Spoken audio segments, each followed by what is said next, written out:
ৰাজ্যৰ ভিন্ন প্ৰান্তত বন্য জীৱ-জন্তুৰ সন্ত্ৰাস কৰবাত যদি বন্যহস্তী আন কৰবাত ঘোং বিনষ্ট কৰিছে খেতিপথাৰ ভক্ষণ কৰিছে পোহনীয়া জীৱ-জন্তু মৃত্যু হৈছে এজন লোকৰ দৃশ্য চাওক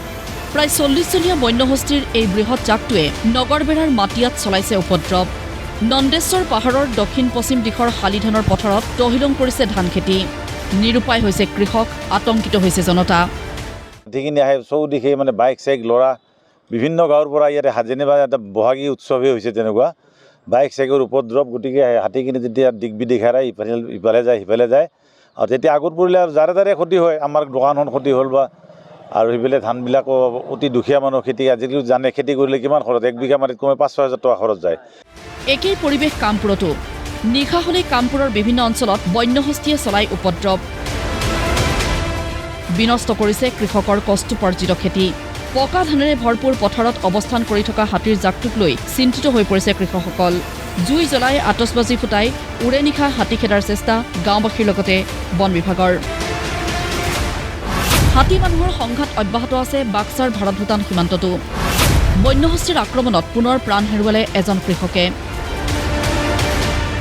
পথাৰলৈ পুৱতি নিশা ধান আনিবলৈ যোৱাৰ সময়তেই নুলেন বড়ো নামৰ এই লোকজনক আক্ৰমণ কৰে হাতীয়ে হাতীৰ আক্ৰমণত থিতাতেই মৃত্যু হয় লোকজনৰ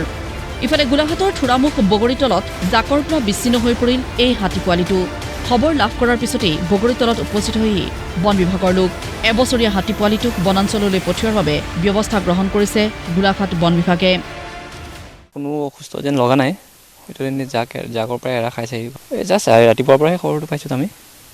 আৰু দুই লোক এতিয়া চাইছোঁ ঠিক আছে আপোনালোকো পৰীক্ষা কৰিছে দুলোক দুৰ্বল তেনেকৈ লগা নাই তাৰমানে হয়তো পোৱালি যে সেইকাৰণে অকণ তেনেকৈ লাগিছে দুৰ্বল বুলি কিন্তু এতিয়াতো দুলোক নিজে আৰামছে উঠি গৈছে আপটোৰ ওপৰত তেনেকৈ ধুনীয়াকৈ গৈছে আৰু আমি আহি ওচৰৰ পৰা চালোঁ তেনেকৈ কোনো কটা চিঙা দাগ নাই তেনেকৈ একো হোৱা নাই এটা আমাৰ ষ্টাফে অবজাৰ্ভ কৰি আছে চাই ল'ব তেনেকৈ আৰু কিমান দেৰি হয় থাকে বা তেনেকৈ জংঘল সোমাই এতিয়াতো জংঘল ফালেতো গতি কৰিছে তেনেকৈ জাকটোৰ পৰা এৰা খাই হ'ব এইটো কাৰণ ছিংগুল পোৱালি হাতী এনেকৈ ফটকৈ নাথাকে অকলে অকলে তেনেকুৱা আনহাতে মৰাণৰ খোৱাঙত ঘোঙৰ সন্ত্ৰাস দীৰ্ঘদিন ধৰি খোৱাঙৰ ৯,০০০ত সন্ত্ৰাস চলাই অহা এই ঘোংটো অৱশেষত হ'ল পিঞ্জৰাবদ্ধ পংকজ বৰুৱা নামৰ স্থানীয় যুৱকজনে নিৰ্মাণ কৰা পিঞ্জৰাত আবদ্ধ হয় প্ৰকাণ্ড ঘোংটো উল্লেখযোগ্য যে দীৰ্ঘদিন ধৰি অঞ্চলটোত এই ঘোংটোৱে গৰু ছাগলীকে ধৰি পোহনীয়া জীৱ-জন্তু ভক্ষণ কৰি সন্ত্ৰাসৰ সৃষ্টি কৰি আহিছিল